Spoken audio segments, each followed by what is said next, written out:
Welcome to the All Things Circular podcast, your gateway to the circular economy. Hosted by industry experts Victoria Darcy and Rich Bulger. Every episode is proof that circularity isn't just good for the planet. It's a smart business decision. Our mission is simple: to empower, to inform, and to show you how to make the circular economy work for you.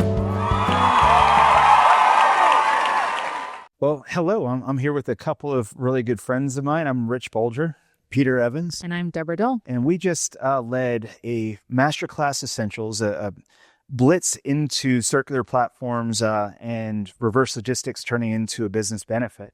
We've got a couple different variations that we can do of this program, but we were expecting 44 people, and we started turning people away when 70 showed up.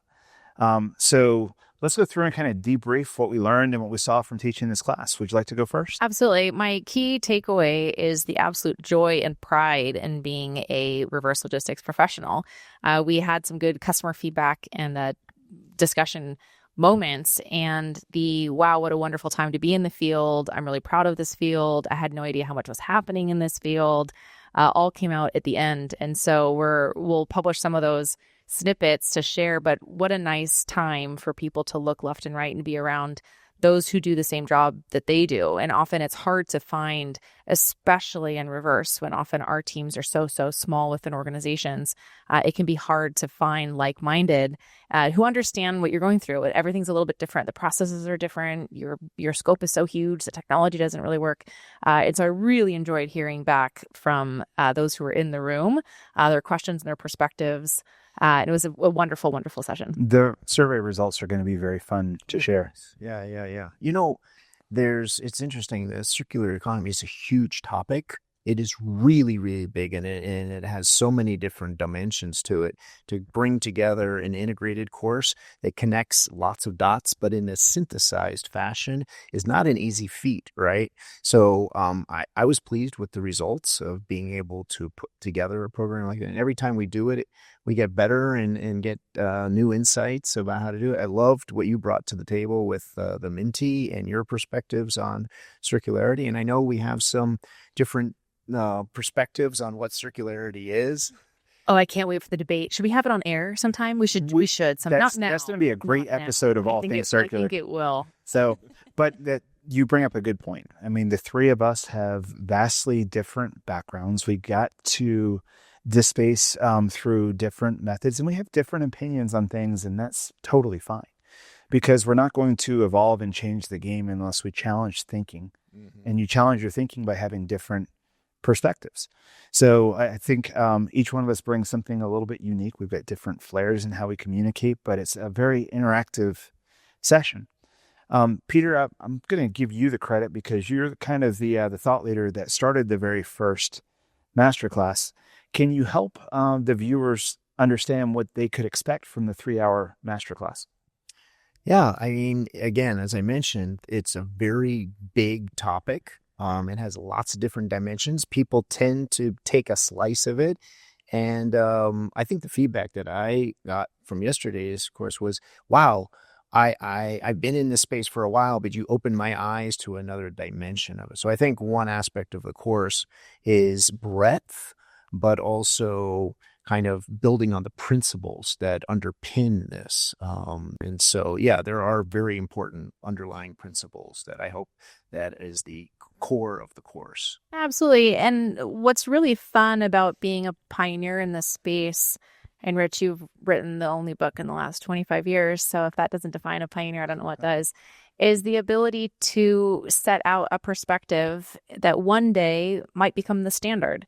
That's what we're missing. That's why we have these different definitions. That's why we have it feels big and somewhat unstructured, because we're ahead of the game in some ways. But of course, and Peter, you do a lot of this research. There are so many platforms that exist. There's a lot of activity that's existing, but without that unifying body to bring everybody together, we haven't all quite found each other yet. A lot of times people working in reverse logistics don't realize that at times they're participating in a circular economy. And similarly, circularity folks don't understand that at times the infrastructure and capabilities they need already exist. And so bringing that piece together, being first, having the debates, I love when somebody challenges me on anything I've put out there, because it's like, yes, somebody please come join the dialogue. I would love to be wrong. These are oftentimes purely my opinion. Right. After having a lot of conversations, of course, and it's an informed opinion, but it's still just what I think. Right. One of the things I loved about this particular class and methodology, we structured it in modules. So we went through and we learned what the audience was interested in. We tried to tailor the information. I think we're up to 27, 28 different modules of teachings on circular logistics platforms, other types of manufacturing and sustainability, packaging that we can bring to light. But we've done this in 8 hours. We've done it in 2 days. We've done it in 3 days for some companies. This is the first time we've attacked a conference with a 3-hour burst. You got to be quick, right? You got to be on your toes, but it's also about kind of selecting and so I think that's the advantage. This is the Reverse Logistics Association meeting, so that got a lot of emphasis. But there's lots of other dimensions to the circular economy. So I think as we do this over time, we're going to be able to pick aspects. Like, I'm very interested in the industrial space and how that can happen in the circular economy, not just in the retail. Retail is huge. It gets a lot of attention. But let me tell you, there is huge opportunities to do circular economy for the industrial industry. In fact, they can learn a lot from what is happening here in the innovation. And that's part of our opportunity and challenge is to bring that community into the conversation as well. Yeah, absolutely. And I think, the more stories and the more help that we give for the people in the room when they take it out of the room is always really helpful. So specific technologies, specific companies, specific use cases.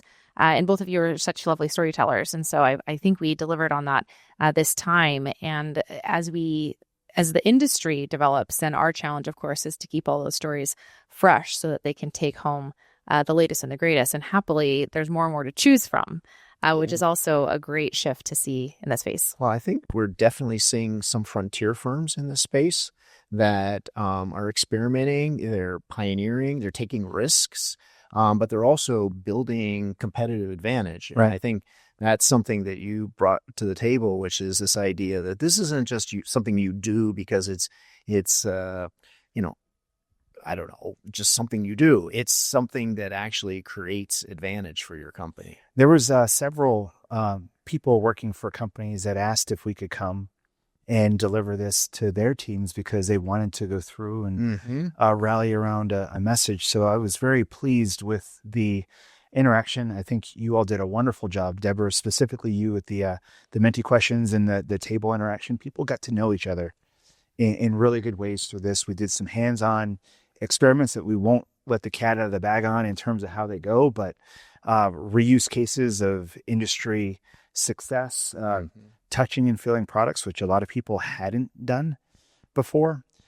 A lot of really good feedback came from that. The one piece of constructive feedback that I got was our room didn't have coffee in it. Yeah. It was a 3-hour class. That and one too. when that came up, it wasn't because people were trying to stay awake. It was because they didn't want to leave the room to go get their coffee. Yes. So we'll have coffee next time. We'll have coffee next time. That's a definite. Another thing that I think is really valuable is these conferences happen already, and they have a community they brought together. So being able to connect with the conference and bring this as part and make it integrated with the conference is a super opportunity. So really interested in continuing to work with Reverse Logistics Association, but also potentially expand this to other associations as well. These day zero type of workshops have been more and more popular. I've done them for the last few years, actually, for different conferences, and they're very well attended. People want the in-depth time. The conferences are exactly. That's wonderful to see the panels and the keynote speakers, but you always just scratch the surface. Yeah. And so having a chance to sit into a topic for 3 hours and you leave really knowing more than when you went in. Networking opportunity. Absolutely.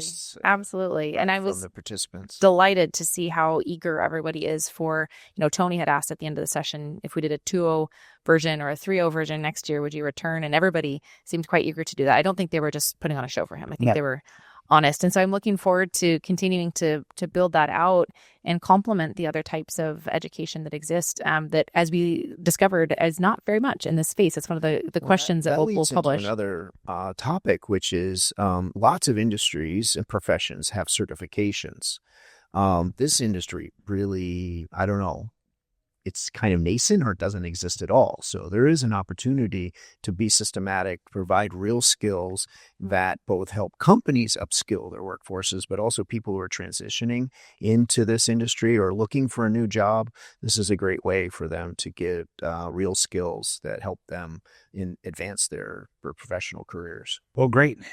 This one was a lot of fun. Thank you both very much for helping create content and facilitate the very first Masterclass Essential. I did hear similar feedback that they want us to come back with different modules. There was a lot, even an ask to go through and keep the 101 version that we did, because a lot of people, as we discovered in the room, right, it's foundational. Yeah, had never had any training at all, and some of the feedback was this course really helped them prepare to know what they were looking at on the showroom floor, which is great. That's a good point. Yeah. So I think this one's going to morph into to multiple different sessions, but I couldn't imagine doing it with a funner, more energized group of people. I say Peter's the best researcher I've ever met. You're one of the best storytellers that I've ever met, and you're super fun to be up on stage talking and sharing stories. So let's make this a habit. Thank you so much. Thanks, Rich. Please join us at a future masterclass. Thanks for tuning in. Please head over to allthingscircular.com to learn more.